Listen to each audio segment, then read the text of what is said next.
तो सिविल ज्ञान आप सभी का सिविल ज्ञान में स्वागत करता हूं।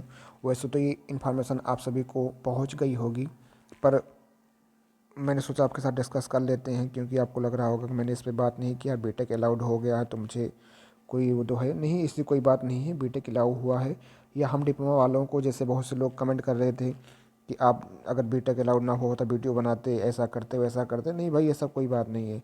अगर बीटेक अलाउड हुआ है तो आप लोग भी उसमें अब कंपटीशन करोगे। जो हमारी बातें बीटेक वाले सुनेंगे इस वीडियोज़ के माध्यम से, तो मैं उनसे मैं कहना चाहता हूँ कि ऐसा कोई मेरा वो नहीं है। आप लोग भी अपना तैयारी करो, हम लोग भी डिप्लोमा वाले अपनी तैयारी कर रहे हैं। और हमारे जितने भी हमारे साथ डिप्लोमा के कैंडिडेट हमारे साथ जुड़े हुए हैं, उनसे मैं यही कहूँगा कि आप फालतू बहसबाजी मत जुड़ो, कि लोग आपसे बहस करेंगे कि तुम डिप्लोमा हो, बीटेक में वैकेंसी नहीं आती, या बीटेक किए होते तो पता लगता। आप इन सब चीज़ों से बचे रहो, क्योंकि ये सब फालतू की चीज़ें हैं। अपने दिमाग को ख़राब ना करो। और रही बात अलाउड होने की, तो डीडीए ने केस की, डीडीए पे इन्होंने केस किया था, अपना केस लड़ा इन्होंने बीटेक वालों ने। और जो भी केस का वर्डिक्ट हुआ सबको सामने ही आपके था। पर हाई कोर्ट जो कोर्ट का आदेश आया, उस कोर्ट के हिसाब से इनको अलाउ करना पड़ा, और एटलीस्ट बीटेक वाले एलिजिबल हो गए। तो देखो, मैं आज यहाँ पे ही बात करने वाला हूँ कि आप लोग फालतू, जो हमारे डिप्लोमा स्टूडेंट हैं, जो हमारे डिप्लोमा कैंडिडेट जुड़े हुए हैं, आप लोग फालतू किसी भी ग्रुप में कहीं पर भी फालतू बहसबाजी मत करिए। लिहाजा आपको इसकी खामियाजा खुद भुगतना पड़ेगा। तो आपको इस समय क्या करना होगा, एक्शन लेना है और अपनी तैयारी को ज़ोरों शोरों से करना है। ठीक है, बीटेक अलाउड होता है या नहीं होता है हमसे कोई मतलब नहीं है। बस हमको ये चाहिए, हमारा जुनून ये होना चाहिए कि हमको भी अपनी एक सीट पक्की करनी है डीडीए के अंदर। कि बहुत सारे एग्ज़ाम होते हैं, एसएससी को ही पकड़ लो, यहाँ पे क्या बीटेक और दोनों नहीं अलाउड होते हैं। यहाँ वनडे एग्ज़ाम प्री होता है, मेंस होता है, तो यहाँ भी बीटेक अलाउड होते हैं, सब लोग भरते हैं। तो इससे कोई बड़ी बात नहीं। बस आपको क्या डर लगता है, आप अपने अंदर से ये जो फोबिया है निकाल दीजिए कि हमसे नहीं हो पाएगा। भाई, वो भी हैं, वो भी उतना पढ़ते हैं। तुम भी मैथ पढ़ो, इंग्लिश पढ़ो, और कंपटीशन को उनको बराबर मात दो। कोई बात नहीं है, ठीक है, फालतू बहसबाजी मत पढ़ो। तो आज की क्लास में मैंने यही डिस्कस आपके साथ करना था, कि मैंने देखा बहुत से लोग मैसेज कर रहे थे, मुझे वीडियो तब बनानी पड़ी कि हाँ मैं वीडियो बना देता हूँ। देखो, मुझे कोई तकलीफ़ नहीं है, ठीक है। अगर आप लोगों को लगता है, बहुत से लोग मैसेज कर रहे थे, तो देखो कोई तकलीफ़ नहीं है। आप लोग भी तैयारी करो, हम लोग भी तैयारी कर रहे हैं। और बीटेक वाले इसमें एलिजिबल हो गए हैं। आपको फॉर्म रीओपन होने वाला है। जो भी हमारे वीडियो को देखेंगे उनके लिए जानकारी मैं दे देता हूँ कि ये आपका जो फॉर्म ओपन होगा, तो वो फॉर्म आपका जो, इसमें यही बातें लिखी गई हैं कि आपका जो फॉर्म ओपन होगा 4 तारीख को ओपन हो जाएगा। ठीक है, तो 4 फरवरी को ये आपका ओपन होगा और 18 तक ही रहेगा। तो 15 दिन का आपके पास टाइम है। तो जो भी आपके बीटेक के कैंडिडेट हैं वो इस फॉर्म को भरना चाहें तो आप भर सकते हैं। उनके लिए भी ये खुली छूट, खुली भर्ती है। ठीक है, अब यहाँ पे देखो, यहाँ पे इसने लिखा रखा है कि for the removal of doubt, सभी प्रकार के डाउट को रिमूवल करते हुए इट इज़ मेड क्लियर, ऐसा क्लियर किया जाता है कि the person who hold degree of BTech, मतलब ऐसा क्लियर किया जाता है कि जिस पर्सन ने डिग्री ऑफ बीटेक या बैचलर इंजीनियरिंग में सिविल इंजीनियरिंग कर रखा है, या इसके eligible for the fourth JE civil है, या person who hold the set degree electrical mechanical engineering shall be also eligible for the post of JE. मतलब कहने का मतलब क्या है, इसने कह दिया साफ साफ कि अब बीटेक वाले भी इसमें एलिजिबल हैं, वो भी अपना फॉर्म डालें और अपनी तैयारी को करिए। तो भैया, अब बीटेक वाले इसमें एलिजिबल हैं। आपने जानकारी तो पा ही गई होगी। ठीक है, तो मैं आपको समझाने यही आया हूँ कि आप लोग अपना समय दूसरों के साथ मत, दूसरों से बहसबाजी मत करिए, क्योंकि डीडीए का जो काम था उसने कर दिया है। अब एक दिन किसी दिन वो चुप्पे से ऐसे नोटिस डाल देगा कि फला दिन आपको एग्ज़ाम है।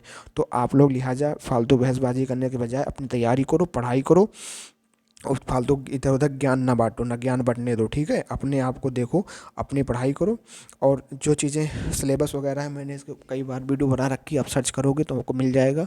और माई प्रॉपर प्ले लिस्ट बनी, वहाँ पर जाकर देखोगे मैं पर्टिकुलर इंग्लिश में क्या पढ़ना है, मैथमेटिक्स में क्या पढ़ना है, और वोकेबलरी में क्या पढ़ना है, हिस्ट्री में क्या, मतलब सारी चीज़ें मैंने बता रखी है।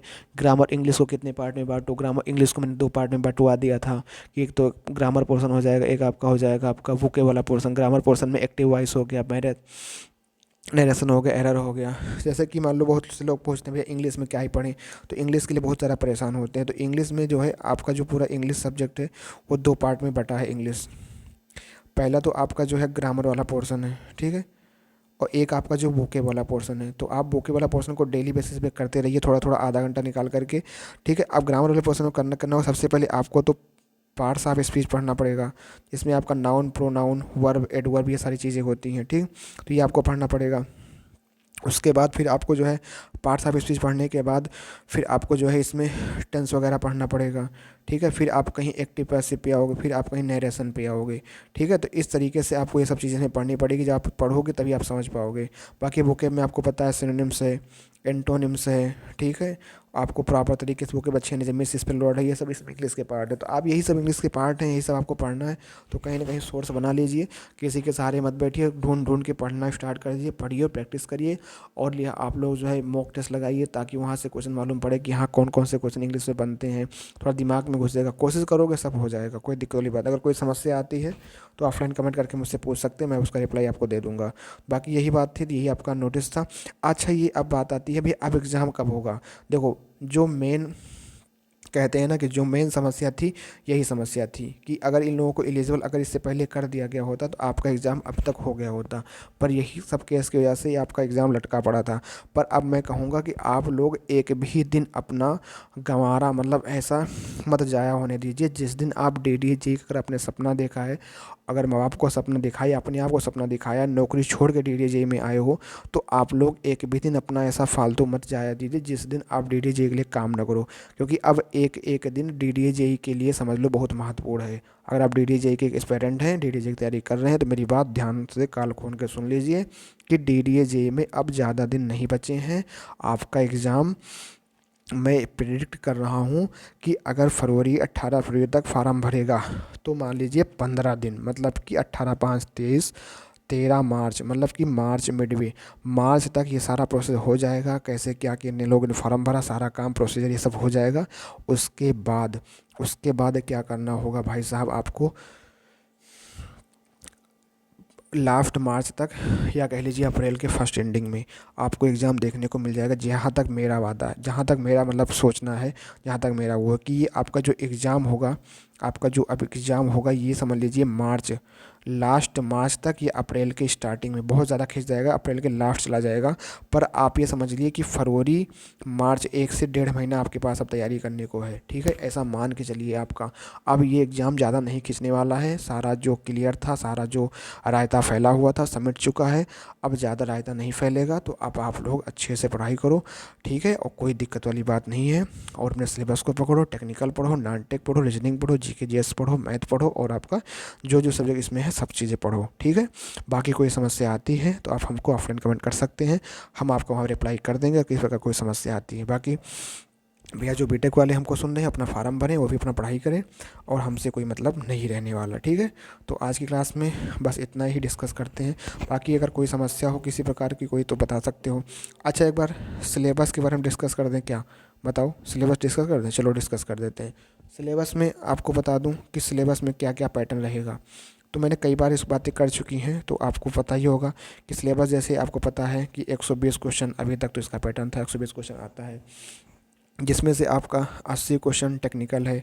अब इस टेक्निकल के पार्ट में भी सारे सब्जेक्ट तो आने नहीं हैं। जैसे कि अगर हम बात करें कि इसमें जो आने वाले सब्जेक्ट हैं, सॉइल मैकेनिक्स हो गया, क्या हो गया, सॉइल मैकेनिक्स हो गया, फिर आपका सर्वे हो गया, ठीक है, फिर आपका इन्वायरमेंट हो गया, ठीक है, फिर आपका सॉइल मैकेनिक्स हो गया, सर्वे हो गया, इन्वायरमेंट हो गया, फिर आपका स्ट्रेंथ ऑफ मटेरियल हो गया, स्ट्रेंथ ऑफ मटेरियल हो गया, फिर आपका स्टील स्ट्रक्चर हो गया, स्टील स्ट्रक्चर हो गया, ठीक है, फिर आपका फ्लूइड मैकेनिक्स हो गया, क्या हो गया, फ्लूइड मैकेनिक्स हो गया, फ्लूइड मैकेनिक्स हो गया, ठीक है, फिर आपका जो है बिल्डिंग मटेरियल हो गया, बिल्डिंग मटेरियल हो गया, ठीक है, फिर आपका जो है कंक्रीट टेक्नोलॉजी हो गया, क्या हो गया, कंक्रीट टेक्नोलॉजी हो गया। तो ये कहीं ना कहीं आपके जो सब्जेक्ट हैं, टेक्निकल के सब्जेक्ट हैं, इन्हीं सब्जेक्ट को आपको पढ़ना है, इन्हीं में से आपका 80 नंबर का आएगा। ठीक है, तो मैंने अब इसके बारे में थोड़ा बहुत बता भी दिया था कि कैसे क्या किया जाए। मैंने यहाँ पे डिस्कस भी किया था पहले एक वीडियो में कि जैसे मतलब सबसे पहले आप तो अगर मान लो सब्जेक्ट वाइज आपने पढ़ रखा होगा, अपना आपके पास नोट्स तो होगा ही। अब ऐसा वक्त नहीं है कि आप नोट्स बैठ के बनाओगे। आप क्या करो, सबसे पहले आप DDA के PYQ कर डालो। क्या करोगे, DDA के प्रीवियस ईयर क्वेश्चन कर डालो, देखो उसमें किस पैटर्न से क्वेश्चन आए हैं। ठीक है, DDA कहीं ना कहीं TCS पैटर्न पे एकदम चलेगा। तो आप जो है अगर DDA के PYQ करो, फिर SSC के PYQ कर डालो। SSC के प्रीवियस ईयर क्वेश्चन जो हैं आपके 4 से 5 साल के नए नए, उनको कंसेप्ट के साथ अच्छे से कर डालो।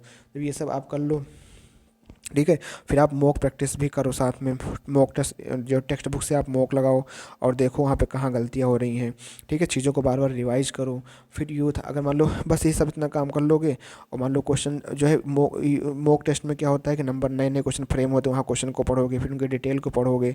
आप लोग करते क्या, मॉक तो देते हो पर उनका डिटेल सोल्यूशन को नहीं पढ़ते हो, यही आपकी सबसे बड़ी गलती होती है, जिससे आपकी नॉलेज में इन्हेंस नहीं बढ़ती, आपकी बूस्टअप नहीं देखने को मिलता है। ठीक है, तो आपको जो है टेक्निकल में इस तरीके से कुछ काम करना है। अगर कोई समस्या आती है तो आप पूछ सकते हो ऑफलाइन कमेंट करके, मैं वहाँ भी आपको रिप्लाई कर दूंगा। बाकी बचे हुए आपके जो 40 मार्क्स हैं, उन मार्क्स का डिस्ट्रीब्यूशन अगर हम लोग करते हैं तो कुछ इस तरीके से होता है इसमें कि सबसे पहले आपका इंग्लिश आता है। इंग्लिश आपके 10 मार्क्स की आ गएगी। अब 10 मार्क्स में जो आपकी इंग्लिश होगी कुछ इस तरह उसका डिस्ट्रीब्यूशन होगा।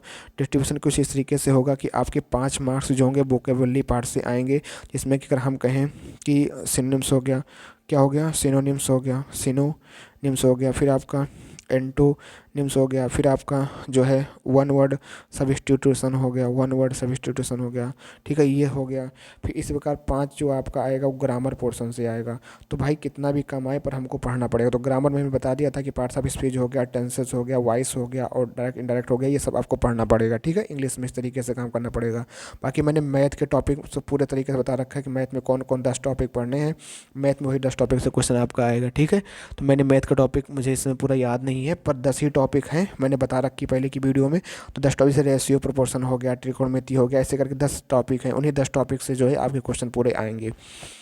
ठीक है, फिर अगर हम बात करें कि ये हो गया, फिर अगर हम बात करते हैं कि मान लो इंग्लिश हो गया, मैथमेटिक्स हो गया, रीजनिंग हो गया। मैंने रीजनिंग भी बता रखी है कि रीजनिंग में कौन कौन से 10 टॉपिक आएंगे। आप सर्च करोगे तो मेरी वीडियो आपको मिल जाएगी, आप प्लेलिस्ट में जाकर भी देख सकते हो। ठीक है, रीजनिंग के 10 टॉपिक हैं, उन्हीं क्वेश्चन में से क्वेश्चन आएंगे।